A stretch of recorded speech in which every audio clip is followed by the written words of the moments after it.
recommendations. Thank you very much. Okay, that's it. I'll put the motion. All those in favour, please say aye. Aye. The contrary, carried. Thank you very much. We'll move to, and thank you for your attendance there, Victoria Carter and your deputy. Come forward those who are speaking to the Museum of Transport and Technologies, which is kind of like a two-part thing here. One is about, where am I?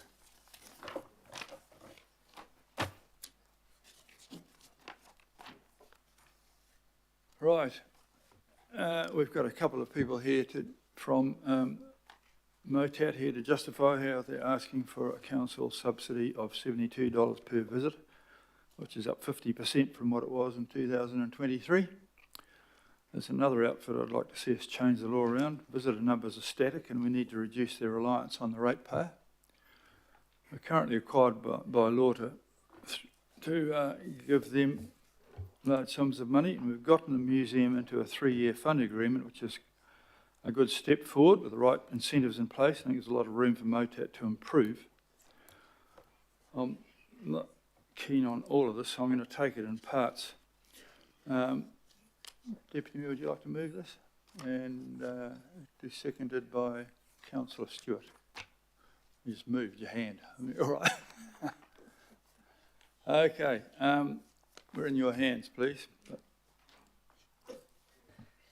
Good afternoon, Your Worship and Councillors. I'll provide a short overview to the report and the recommendations. And next to me we have Wayne Shack, who's the MOTAT Deputy Chair, and also Craig Hickman-Goodall, who's the Museum Director and CEO, and who together with myself will answer questions you may have.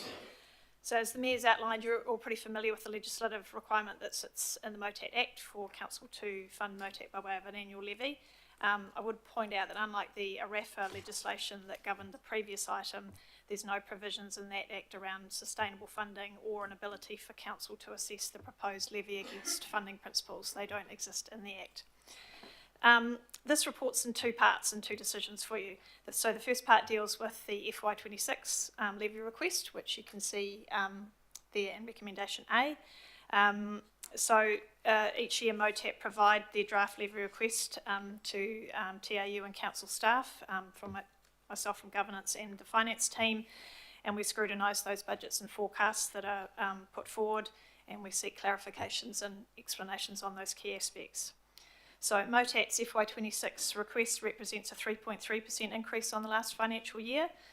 Originally MOTAT had been seeking a 4.3% increase, but they reduced this considering council's financial pressures and following discussions with staff and with the Deputy Mayor. So TAU's council's advisor on this process, and they recommend that the request be approved. If the levy is not approved, the default position that's provided for in the Act is for the levy to be determined by arbitration. The second part of this report deals with the longer term issues at MOTAT and a proposal for a 3-year funding agreement, which, as the Mayor's outlined, is similar to what we already have in place for the Auckland War Memorial Museum. So you'll see that the report contains data that staff have been collating and monitoring around some long-term trends and issues that MOTAT will be working to address, particularly around the visitation numbers and an increasing dependence on the levy as a percentage of its total revenue. So as staff, we consider these issues can't be easily addressed in annual funding rounds, and it requires the MOTAT board to adopt a number of short and long-term strategies to and actions to address them. So given the tools that are available to council in the current legislative framework are limited, we're proposing council enters into a 3-year funding agreement, and then this year's levy, if approved, would be year 1 of that agreement, and then the year 2 and 3 funding amounts could not exceed those provided for in the current long-term plan. So this approach enables council to put in place some terms and conditions, which are set out in paragraph 37 of this report, and we think that will enable more effective progress on the recommendations of the political working group in regards to MOTAT, more engagement with MOTAT on its strategy and vision, and give good visibility of action plans that they're working on to address these trends. So it also provides greater financial certainty to MOTAT to enable them to plan and budget more effectively. So taking a multi-year approach like this enables improvements to be planned, tracked and then evaluated. and this can be concurrent to progressing legislative change as the Mayor's already outlined. So if you do approve that, we propose a delegation to the Mayor and Deputy Mayor to approve and sign the final version of any 3-year funding agreement. However, if you don't choose to do that, if we don't do that, or if we can't reach agreement by 30 June, the annual process will just continue to apply. So happy to take your questions, and Wayne and Craig are here as well. Do you wish to speak, gentlemen? Thank you, Mr. Mayor. Firstly, thank you to our colleagues at Council and at Tataki Auckland Unlimited for the enormous amount of work that they've put in with us to try and improve our situation, particularly since the November governing body and the PWG moving forward. The work with the Regional Cultural Alliance is going extremely well, and we're really open to all ideas with that. We should be working for the betterment of Auckland and our ratepayers. The work with Tataki is going extremely well, particularly for us with Western Springs Precinct, with the zoo, because we see that's where our natural fit is for the precinct, with our tram and many, many people who enjoy travelling between Motat 1 on Great North Road, Motat 2 on Motions Road, and the zoo stop as well, including all the wonderful school children who are travelling as well for free. So we're grateful for all of this work. We're sorry that we have to come to you for, requesting 4.3, 3.3%. We're sorry about the $72 and so on. We don't want to be in this position either. We're looking forward to continuing to work with Council and with Tataki in terms of how we can reduce that reliance as much as possible. Our core foundation of Motat was for the collective public good, and our conservation and work results in largely intangible cross-generational public benefit for Auckland. We will continue to try and do our best to keep to that and to the remit from the Act. Thank you.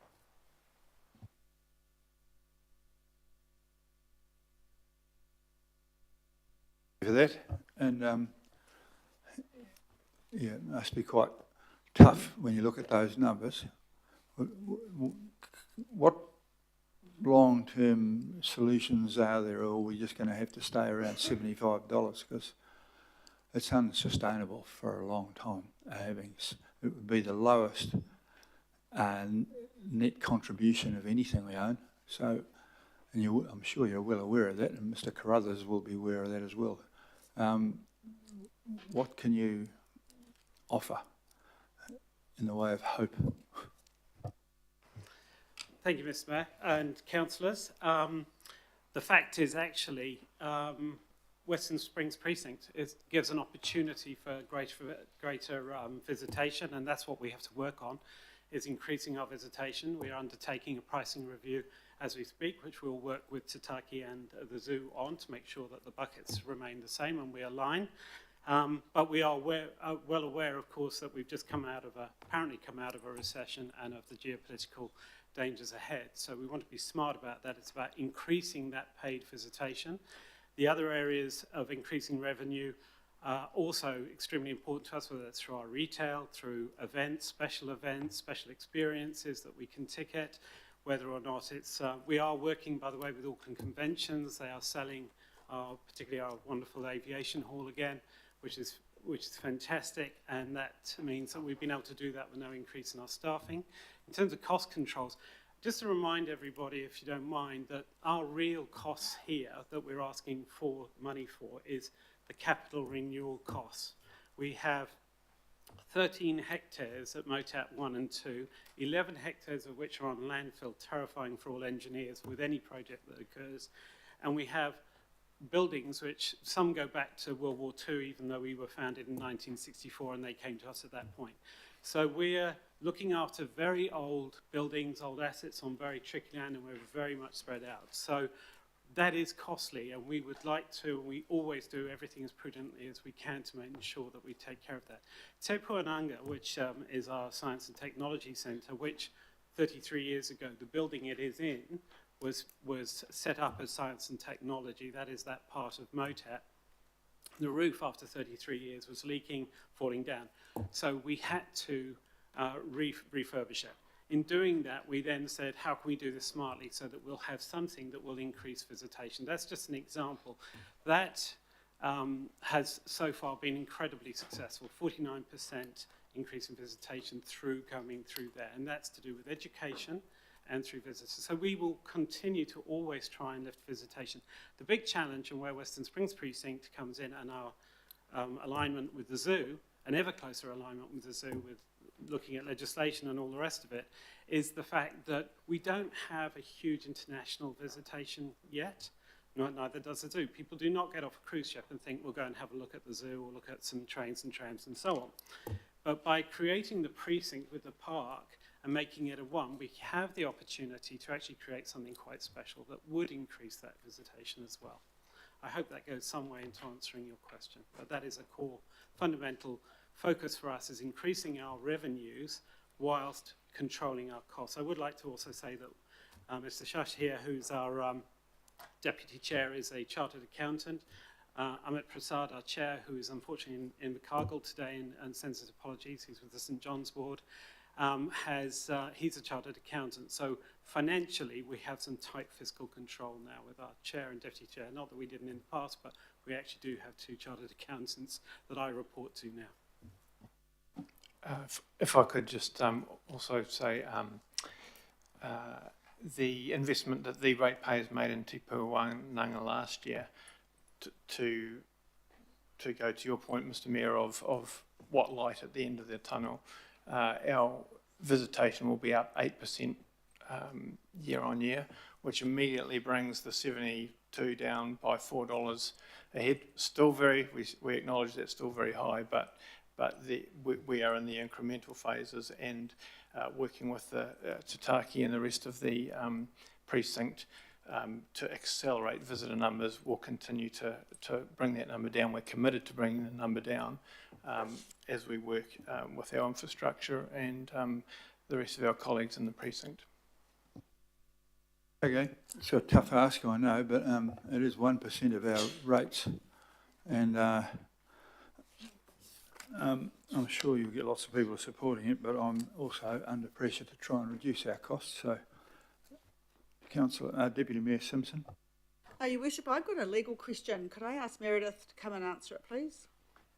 Because the question is around the legislation and our ability to say yes or no, whether we think this is a performance issue or not. Just for the benefit of my colleagues, I got some legal advice, so I just want to ask Meredith some questions, so you've got the same answers that I got. So Meredith, can you confirm that the legislation does not give us the chance to deny the levy because there are performance issues or because the amount of subsidy per person is too high? There are very limited grounds in the Act, as Sarah set out, and essentially the grounds would be that the amount being sought was in excess of the maximum limit in the Act, which is higher than the amount sought, or that the request was unreasonable in light of the activities included in the annual plan. So thank you. And my follow-up question, can you confirm that you have written in your legal advice that it's very unlikely we would succeed at arbitration if we didn't agree to the levy? Difficult in this particular forum. What I would say is that based on the information in the report before you, it would be reasonable for you to approve the levy. Thank you. Fair enough, but I've never found that giving more money to people who are not doing well has fixed the problem. But Councillor Williams.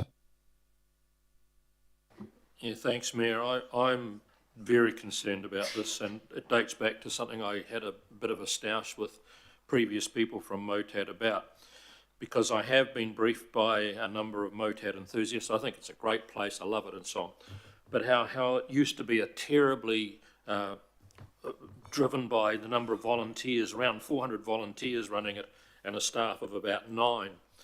And I would have thought that in a report like this, it would have been really helpful to have told us what's happened to the full-time staffing levels over those years, what's happened to the number of volunteers who work there now, because you've got some cost figures here which I am really quite interested in exploring.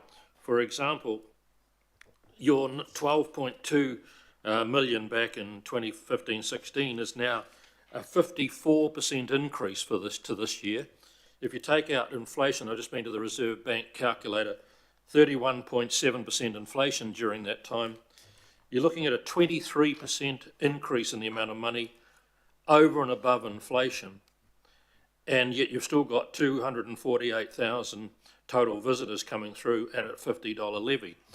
And so I don't know how you can have such a dramatic increase in costs over and above inflation, how you can have such an increase in full-time staff. And when I was taken for a bit of a wander around there by one of the proponents of how much the inflated staff is, he showed me a building that used to be a exhibits building and is now basically just taken up with full-time officers for staff. So I would have thought that Meredith Webb makes a good point. On the basis of this report, you know, we'd pretty much have to support it. But this report is so thin on numbers that give us a good, as a governing body, that give us an ability to make really good decisions. It's all very well for numbers just keep exploding, as I said. 23% over and above inflation for the same number of visitors. So I'm just going to signal to you right now, I can't vote yes for this while we have such a thin set of backing numbers for it. Would you like to respond to that? Thank you. Thank you, Mr. Williamson. Thank you for your concern. I mean, they're very important. And Mr. Rayner last year, some of his questions, and he did put in a submission to the draft annual plan in this year as well. Just for your awareness, heritage operations from 2003, 2004, we had tramway passengers 51,800. 2023, 2024, we have 194,988. As our Deputy Chair just mentioned, we're on track for 270,000 visitation, which is 8% up, which is increasing back. This is a return from COVID. These are not defensive justifications, but a return from COVID, from the follow-up from COVID, from Cyclone Gabriel, and all the things that have been mentioned today, and everyone, all the councillors are very, very aware of course. So in terms of coming back, the visitation is heading in the right way. In terms of full-time staff, the real change that occurred in the past was the professionalisation that we talked about of MOTAT that we have to do because of compliance and so on. We actually have 177 volunteers currently. We're the second largest volunteer base in New Zealand and Australia to the Australian Museum. They're fabulous, they're incredible. Back in 2015-16, we did have 223 volunteers, but there was a little bit of an establishment of a volunteer agreement because we have volunteers who never came and did anything. So this happens. This is how things have changed in the world over the years and so on. Of our 123 FTE, the actual real increases come in the collection and conservation care, which is based in our Act, and our fabulous educators, because our education program for Auckland has been very, very successful to date. We will continue to focus on that. It's very key. So I hope that that helps to explain certain of your concerns. Outside of that, there are, like everybody else, there's the inflationary concerns, you know, the cost of utilities and so on. We're part of, for electricity, we're part of the council group. Our pest control is run by the zoo. Wherever possible in terms of procurement, we will come into shared services. We always look at that. Because that is the smart way to be. So I cannot answer all of Mr. Rayner's if he's still concerned with certain of his cost looks. All I can assure you is we're doing everything we can professionally to run the museum as we should be doing and at a cost that we can. I go back to the real concern we have is our heritage buildings and assets. The collection itself is excellent. We're not doing touring exhibitions for the next few years. It's too difficult. We don't have the money to gamble. We are getting the collection out as much as we can do. I do not know which building is now offices that used to have an exhibition in it. I'm sorry, so I can't answer that. Thank you. Can I also add, the other increase in staff over the years has been as we convert cleaning and maintenance contractors to staffing levels where we get better bang for our buck. We've increased our health and safety staff and our matamangara Matamaranga Māori roles within both the culture and the exhibition areas. I think the point that my colleague Craig also made is we have started on some significant project renewals, building renewals. The car park that we built is a precinct asset, not necessarily just a MOTAT asset. Our main exhibition areas, Building 5 and Building 6, needed to be upgraded because of our statutory obligations for collection care, to improve collection care. They were buildings that were very old, and in the summer, the environment in them meant that staff and visitors were very uncomfortable from a heat perspective, and in the winter they were wearing puffer jackets to go, and they were leaking. And so some of those increases from 2015-16 in the levy have been required to deal with historical infrastructure issues that have previously been ignored by the people who operated it. Our volunteer numbers in this last year, 177, as Craig said, that probably relates to 25 FTE, and on the 57,000 hours that those volunteers come in, that's about, each of those volunteers would come in 37 days a year. So we're certainly tracking those type of metrics. Filipina, please. Thank you, Chair.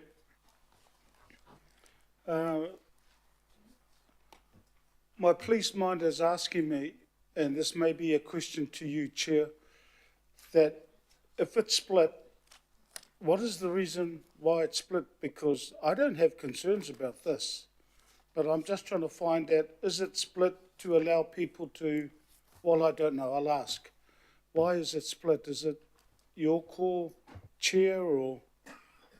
Well, it's a call to the extent that, having listened to some of the councillors around, there are two items here. One is to approve this year's one, and the other one is to approve moves towards introducing some KPIs in order to progress a 3-year term. So they are two separate issues, which is why you separate them. Okay, so there are people could vote for one and not for another. Yep, so then people have the ability, obviously, to vote against the first one and the remaining. It allows people to make a choice. And doubtless to say you'll call for a vote. Yeah, that's right. Oh, well, I won't be at all surprised, Councillor Filipina. Could I have Councillor Henderson, please? Yeah, thanks. Just acknowledging I love MOTAT. My kids and I are there all the time. Well done for all you're doing. Look, you've talked a lot about CapEx and kind of physical attractors for demand, but I'm wondering if I could sort of drill into something similar about barriers. Have you identified any barriers that are stopping people coming to your facility, for example, public transport or changing tastes in the market? Yes, certainly transport is a big one, particularly for our school visitors, which is why we developed over a number of years in conjunction with Samsung and other providers our stem cells which move out to schools, which go out to schools, also outside the Auckland region sometimes. I think the numbers as presented, the visitor numbers have obviously been impacted by COVID, which was, no visitors coming for periods, but also then followed by cost of living crisis and recession, and we are an optional spend to people. So those economic factors also impact. Thank you. Just one follow-up, Mayor, if I may. In terms of pricing your facility, I'm just wondering what analysis you do and if there's any insight you have for us in terms of tipping point, because obviously the higher you go, the less people can come. So, year 13 economics, wonder where your equilibrium prices are and how much analysis you do around that. Thank you. Very, very good question. And we are looking at that very closely at the moment, as I mentioned, because dynamic pricing is so key these days in terms of the discretionary dollar and so on. What we do find is that those who live nearby, also going to the zoo model as well, having a mates membership is fantastic value for money. A mates membership in terms of the commercial bottom line is on one side fantastic because you have those ambassadors and return visits. On the other side, of course, it is a very good and reasonable deal, and therefore it takes away some of the extra earning. We are very aware of those barriers. I mean, currently $19, you know, for an adult and so on, so it's not inexpensive. We didn't increase our admission rates and so on for a long time. It was 2016 last time that we did, and we went from $16 to $19. That's a big jump. But we think the sensible and smart way to look at this is look at our audience research, which we're doing, and now working with the zoo on their bucket. So, for example, one of the questions we're asking is that children under 5 are free admission. Should we change that to under 3 to be in line with the zoo and everyone else and so on? It seems like a very sensible thing to do. But of course, from a social point of view, that's quite a tricky question to ask. So that's an example. Thank you so much. Thank you, Mayor. Councillor Fully, please. Kia ora, thank you. And like Councillor Henderson, I love Motat too and have been going there since I was a little girl. I learned how butter was made at Motat back in the day. Yeah, I just want you to maybe tell us the story a little bit better about the benefits that Motat offers that are not easy to quantify in dollars and cents, that we can't necessarily see in terms of, you know, the numbers and everything else. And the benefits from an equity point of view as well, because I do know that Motat offers certain services for areas of high deprivation in schools, Decile 1 schools, for example. And you used to also offer free days for families in different parts of Auckland. I don't know if you still do that, but if you just could, yeah, talk about that and tell us that side of the story a bit better. Kia ora. Thank you, Councillor. This goes to the value of for all Aucklanders, not just the 270,000 visits that we have and so on. And it's a really great question because, you know, Auckland is per capita the biggest city in the world, the sheer spread. And then, as you mentioned, the different levels of affordability in parts of Auckland and so on.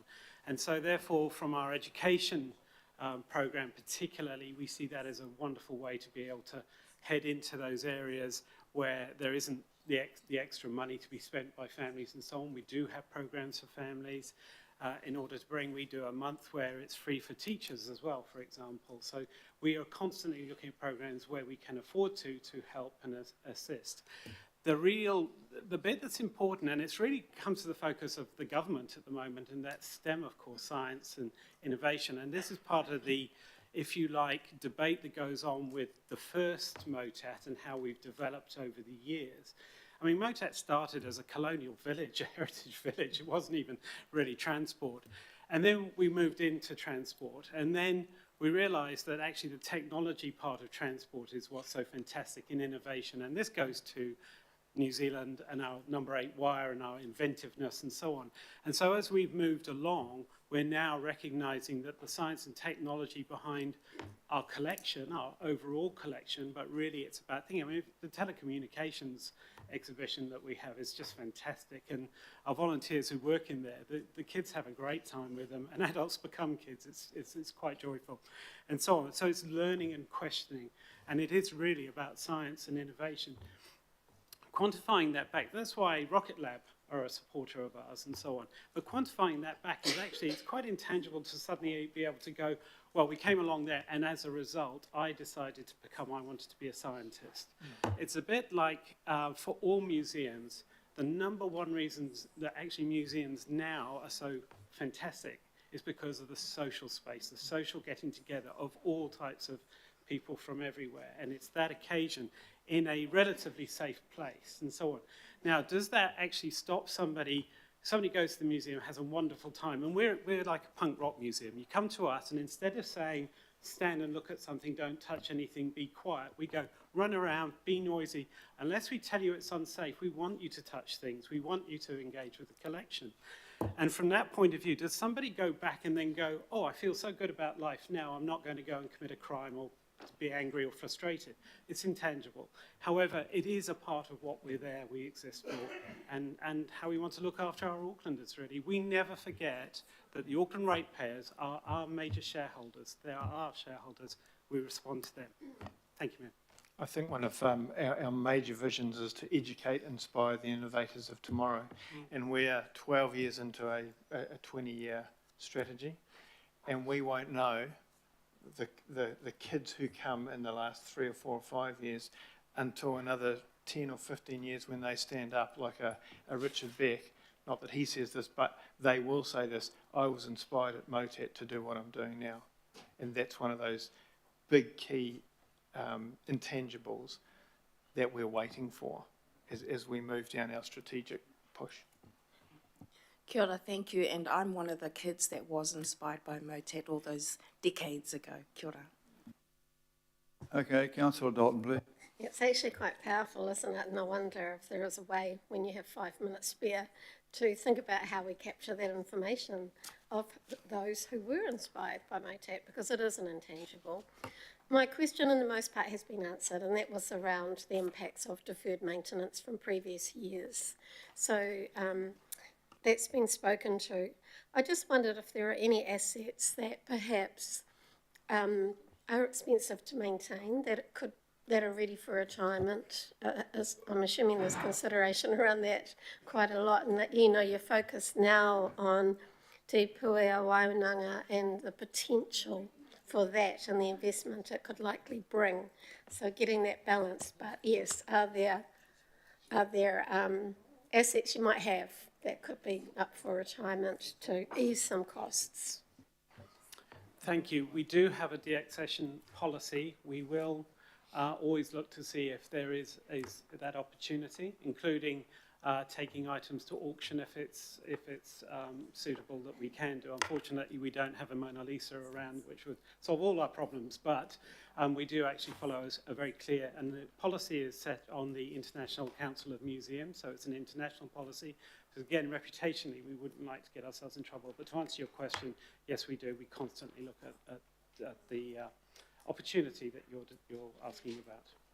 Thank you for all of the work you do. I'm assuming it is Aucklanders, the ratepayers, that are visiting and getting the value from their ratepayers' dollar. Thank you. Righto, Councillor Lee, please. I'll reserve my comments.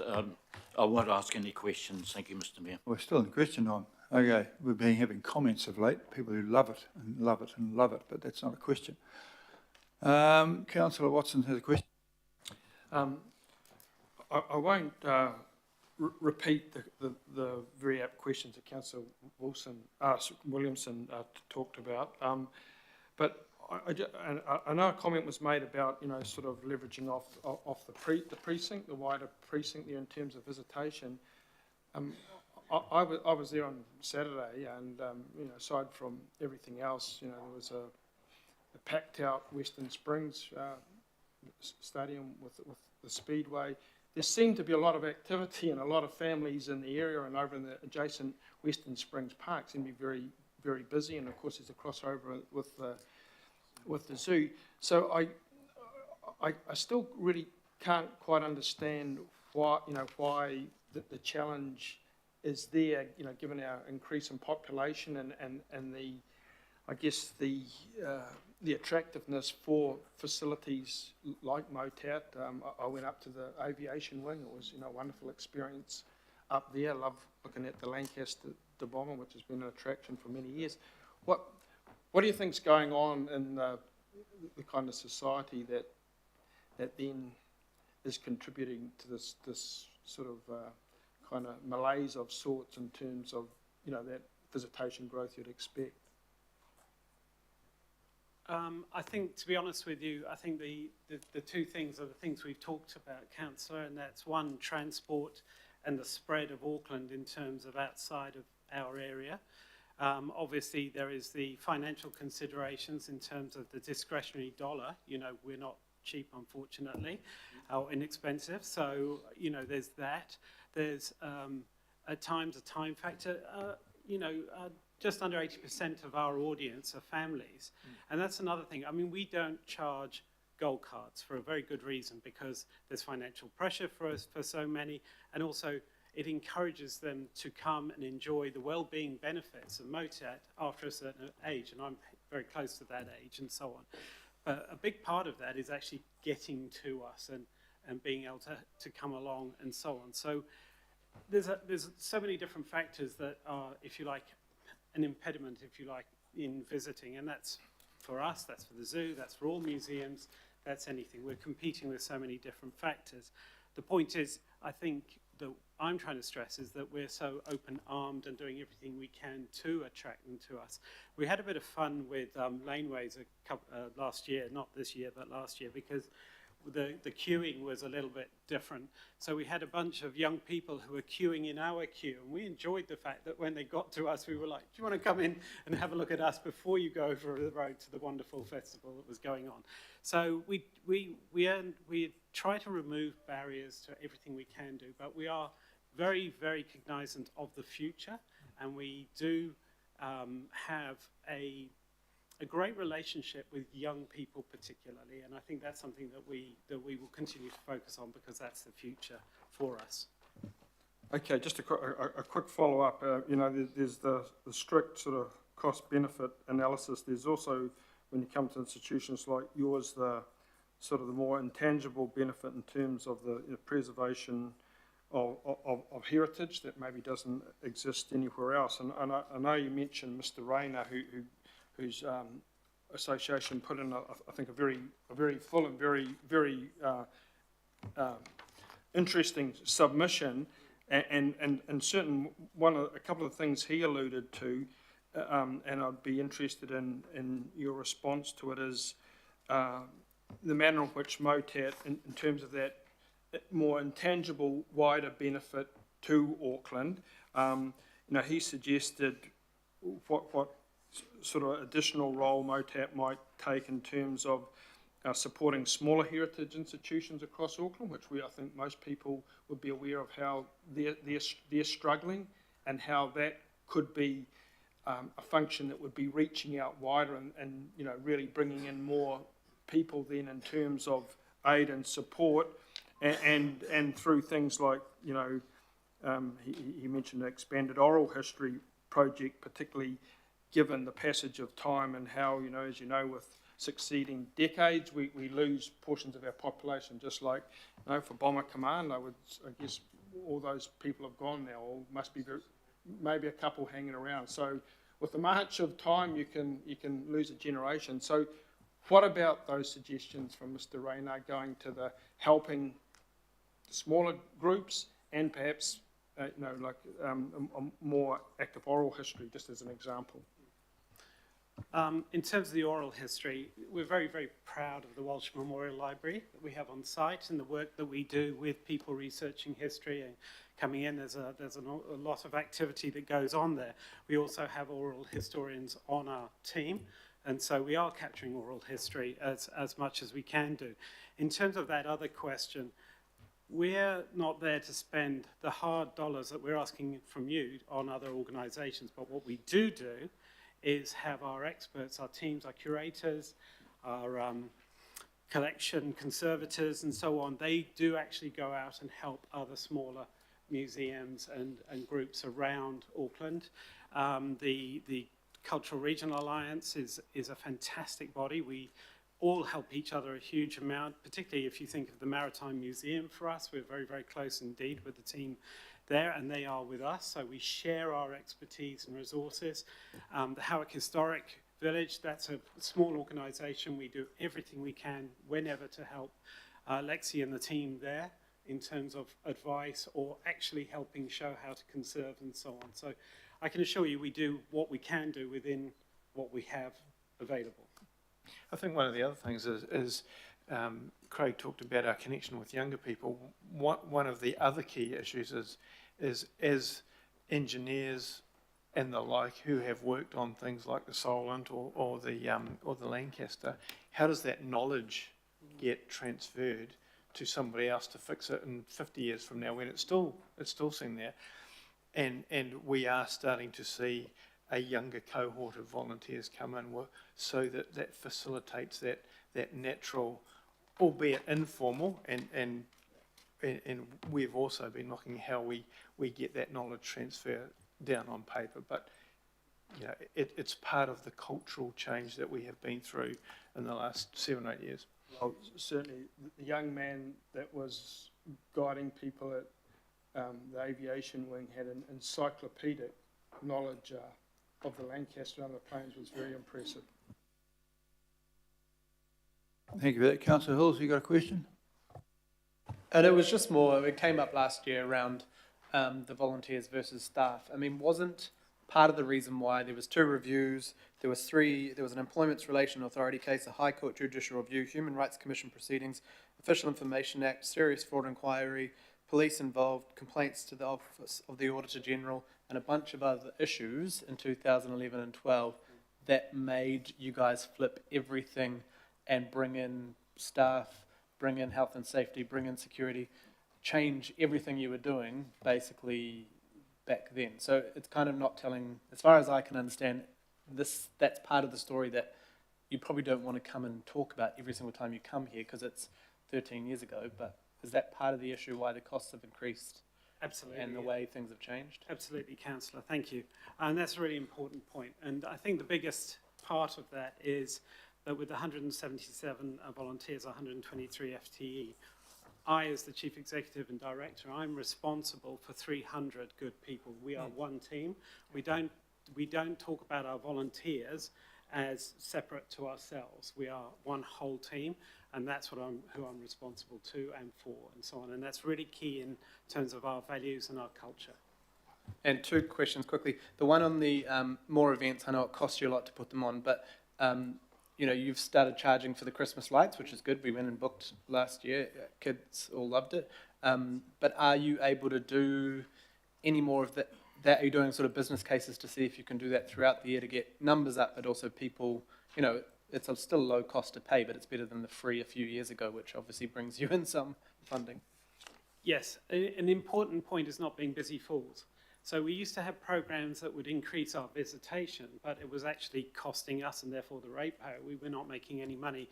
So part of the rigour that I brought in because of my past with Tataki and Regional Facilities Auckland and running theatres and so on, in that line is that if we're bringing in programs, we need to be able to prove that, in fact, what matters is net revenue, because net revenue means that we don't have to come to you and ask for this money and so on. We can look at it. So we're being quite careful about our programming in that sense. One of the things with Christmas lights is that, yes, we do have to charge, and we increased it a little bit last year, but we also like to keep that at a charge rate that makes it accessible for all of our community.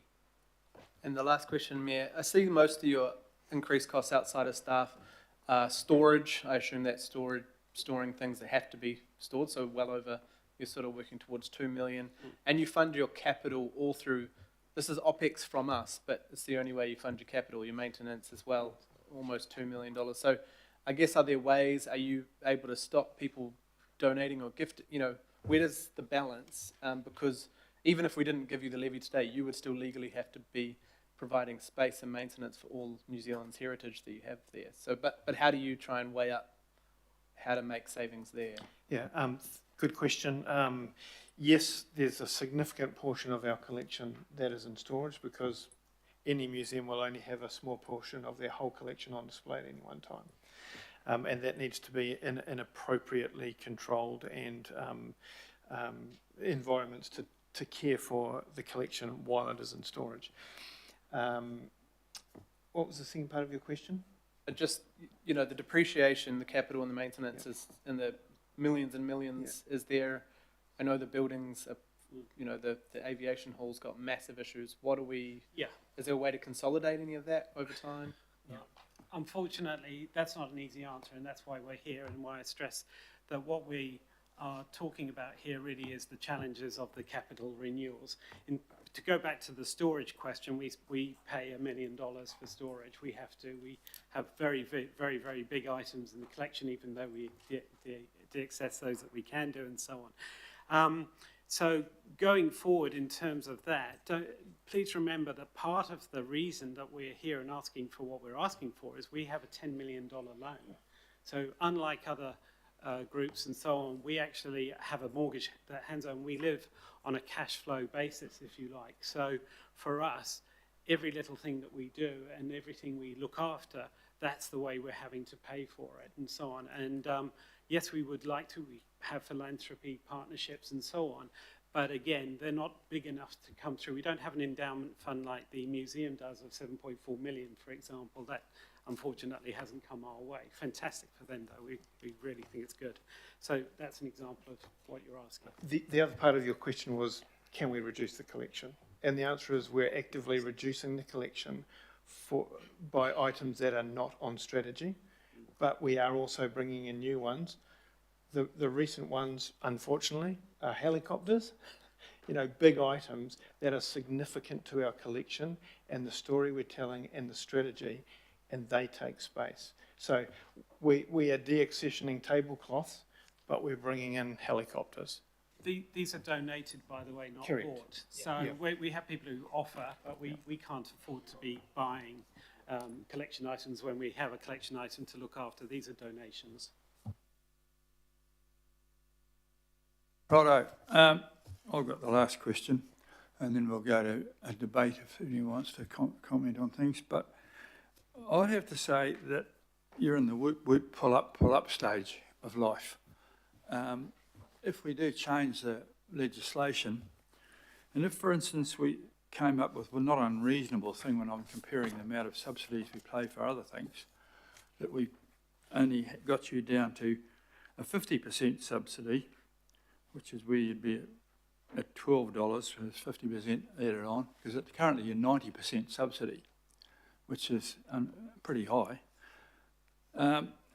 To get you down to 50%, your income would drop from 19 million to 3.5. And I'm sure you'd do a lot of special thinking if it suddenly found it was 3.5 million. You'd suddenly find you would be doing a hell of a lot of things that you weren't even contemplating now. So do you contemplate that sort of thing happening? Because it looks like Deval to me. Everyone's charging ahead and then you suddenly owe 200 million and everyone goes to jail. Not that I'm suggesting you go to jail, but you do something.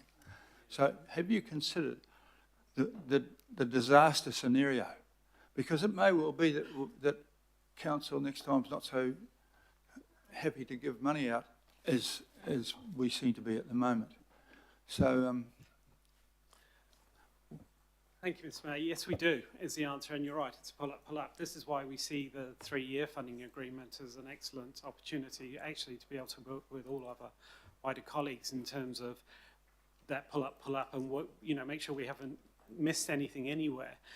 Out of interest, we did a little exercise, and if we decided to close the gates at Motat, so no visitors, no anything, just the land, the collection, and so on, it would still cost at least 7.4 million a year just to have everything sitting there, just mothballed and so on. So it sort of gives a very sobering view of what we have here, and so the answer is yes, we do, and we're open to all suggestions. We're here to, including, of course, as you know, we're you know, from the board and so on, we're supportive of looking at legislation for that very reason.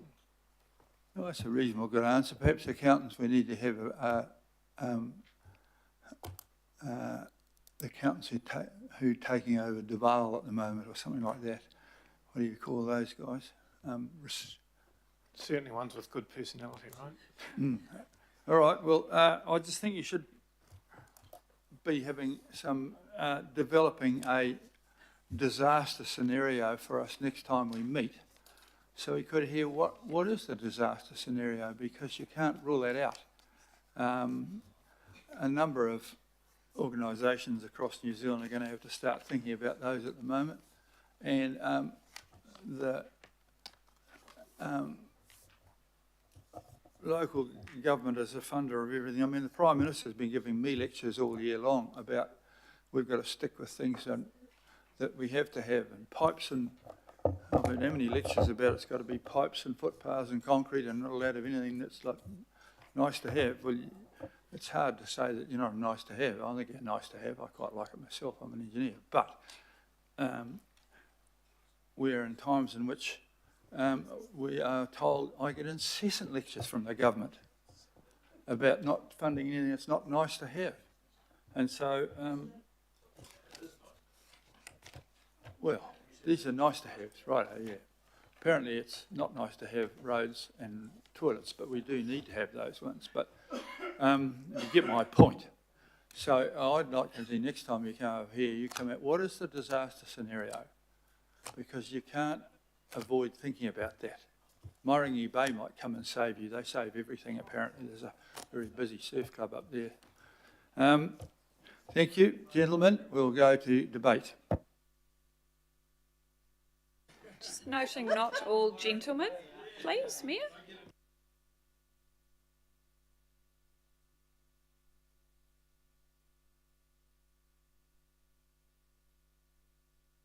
Councillor Lee, you wish to kick this off, and then Thank you, Mr. Mayor, and I'd like to thank the gentleman from Motat for their presentation. Obviously, Motat is a much-loved institution for Aucklanders. Has its own. It's so much so that it has its own special act of Parliament. So it's part of the culture. But clearly we have a problem there. And as the governing body, we have to take this seriously. To be frank, when I hear COVID as a reason for performance issues, it troubles me. It troubles me. It was a global pandemic, as we all know, in 2020 and 21. When I hear talk about COVID in 2025, it's concerning. We have a budget decision here today, and I guess we have to look at two sets of metrics. The money that we have been asked to approve, 19.1 million, but also we have to look at what that budget, what that money is producing, and that's where the problem lies, I think, because in terms of visitation, we have less visitors now than in 2014. And in terms of the report on the levy and the increases on the first in the first row, there's a cell there that says 2015-16 not available. I think the increase was 587 million. So there are a lot of people out there who have concerns about Motat because they're very passionate about it. And so when the money is going up significantly and the visitation is going down, in real terms, and certainly in relative terms, then there's a problem. And I think, you know, there'll be ideas of what the problem is. Some people suggest that the offering got changed some years ago, and I'm not blaming present management for that, but the old transport heritage aspect was downplayed and replaced by more whiz-bang offering, which was thought to be more attractive, but evidently it's not. So that's a problem. There's another problem that we hear as councillors, governors, if you like, and that is a culture problem, and that relates to the significant increase in staff and the loss of key volunteers, the passion, the commitment, the loyalty, the dedication. That was one of Motat's secret weapons, if you like. It's winning card, and due to previous management decisions, the role and the importance of volunteers has been superseded by lots of managers. Management culture. managerialism, and I wonder, in terms of an affliction of an organisation, whether managerialism is more devastating than temporary COVID. But anyway, I don't know those answers, but it would be useful for us to find out what's going wrong with MOTAT, because it is so important. And I think that this council has to take its role, if you like, a final court of final resort to actually intervene here and investigate, give it some careful thought, take soundings from staff, volunteers, ex-volunteers, the public, about what is going wrong, and work with MOTAT's new management to put it back on the successful path again. That's so just a blank sign off of the 19 million is not good enough, I'm afraid. Forget about MOTAT now, it's over to us to step up and take an active role in this. Thank you, Mr. Mayor. Thank you, Councillor Lee. Deputy Mayor. Thanks, Your Worship. I want to start by acknowledging the constructive conversations that MOTAT have had with staff, Wayne and Craig, and your team.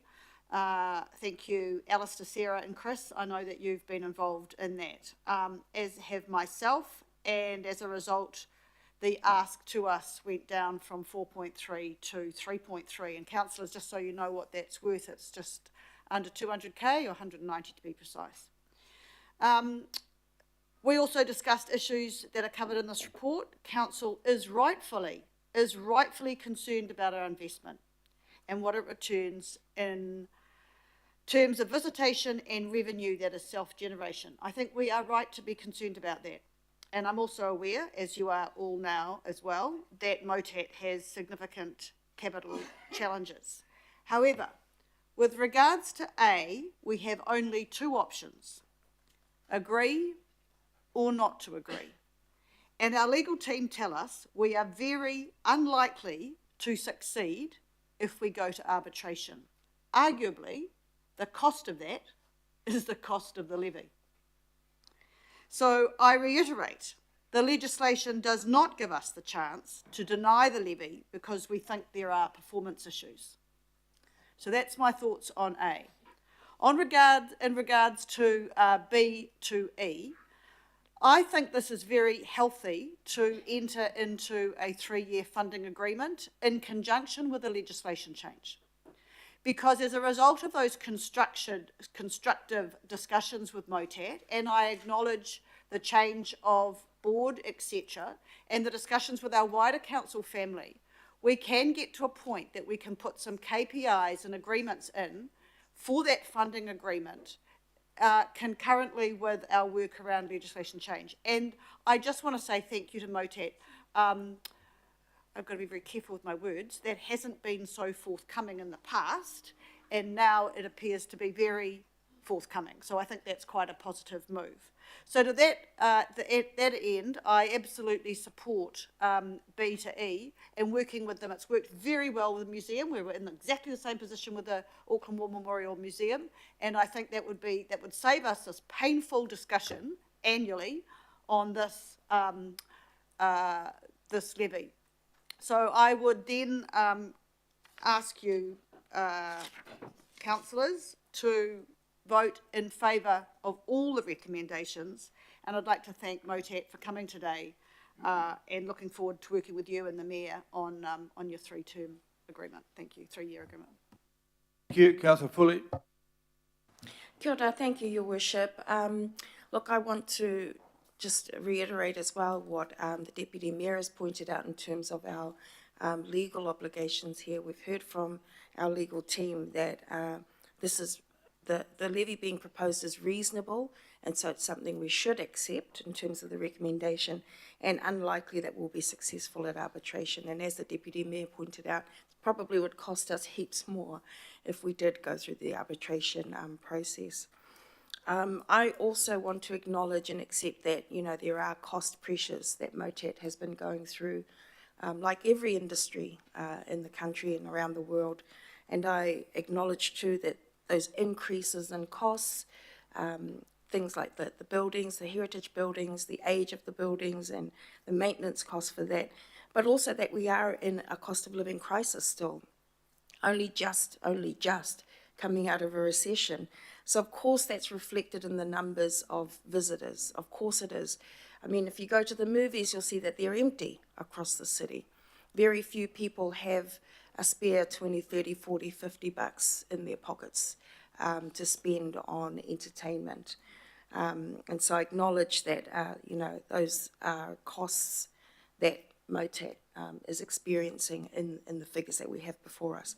But I also understand firsthand the benefits that MOTAT provides in their service to Aucklanders across the city.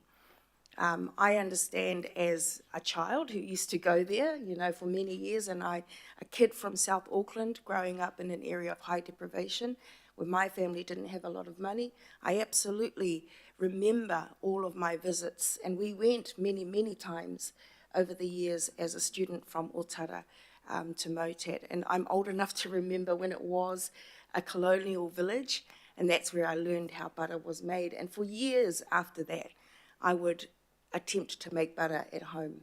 So I was definitely inspired. Yes. And, when I became a mum as well, I took my son to MOTAT on his school trips, and MOTAT had changed quite a bit, and you'd moved into that STEM space. But again, I was able to see my son engaging with everything there, playing with the STEM projects and programs that you had, and seeing his brain learn and his creative side come out as well. So I absolutely understand the benefits that MOTAT offers and continues to offer to people all across our city. And those benefits are not tangible, as we heard. They're not easy to quantify in dollars and cents, and not easy to tell the story in a report like the one that we've got here before us. And I think you can count me as, like I said, as one of the kids who was inspired by MOTAT, as well as my son, and I'm sure many around this table. So I'm supporting definitely A, and I'm still thinking about B all the way down, but I take on board what Deputy Mayor has said, and I'll listen to the rest of the debate. I'm certainly open to supporting a 3-year or multi-year agreement, as we've done in many other cases as well. But I want to just say that, I do lend my support to the recommendations, especially for A, and commend the team at MOTAT for the work that you're continuing to do and change and develop as well, and the many ways that you're trying to mitigate all of those cost pressures that you're experiencing. Kia ora. Thank you, Chair. Thank you for that. Okay, that's everybody up. We're going to, it's been moved and seconded, so I'll put up the thing in 2 tranches. I think, what do you call that thing we were going to say? Division. That's it, but a division's been asked for, so. Who called the division? Eh?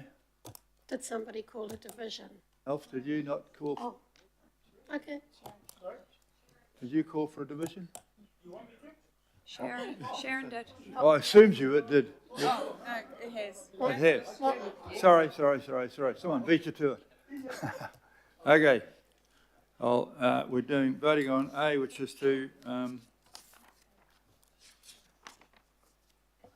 just see what it was.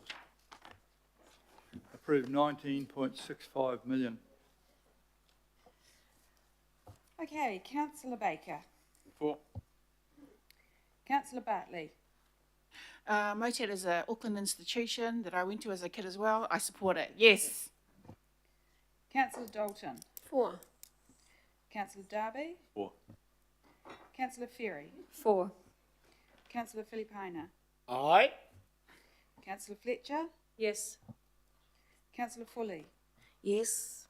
Councillor Henderson. Yes. Councillor Hills. Yes, thank you.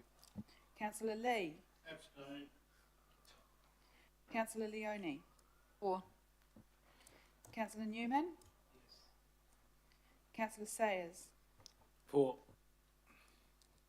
Deputy Mayor Simpson.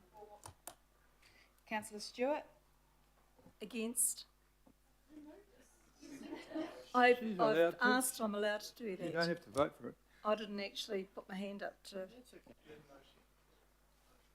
Councillor Walker. Yes. Councillor Watson. Yes. Councillor Williamson. No. Mayor Brown. No.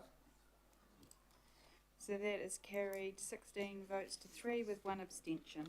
Very good. We're doing it on B. Does anyone want a division on B? You weren't sure? I'll just put that B. All those in favour of say? Aye. Contrary? Carried. Okay, thanks very much. We're going to adjourn for a luncheon break, and we'll resume at 2 o'clock to be addressed on. Do electronic attendance. But just before you go, the last thing is Councillor Newman has asked for approval to go online for the rest of the day. I'll move that. Walker, in favour? Aye. Contrary? Beg your pardon?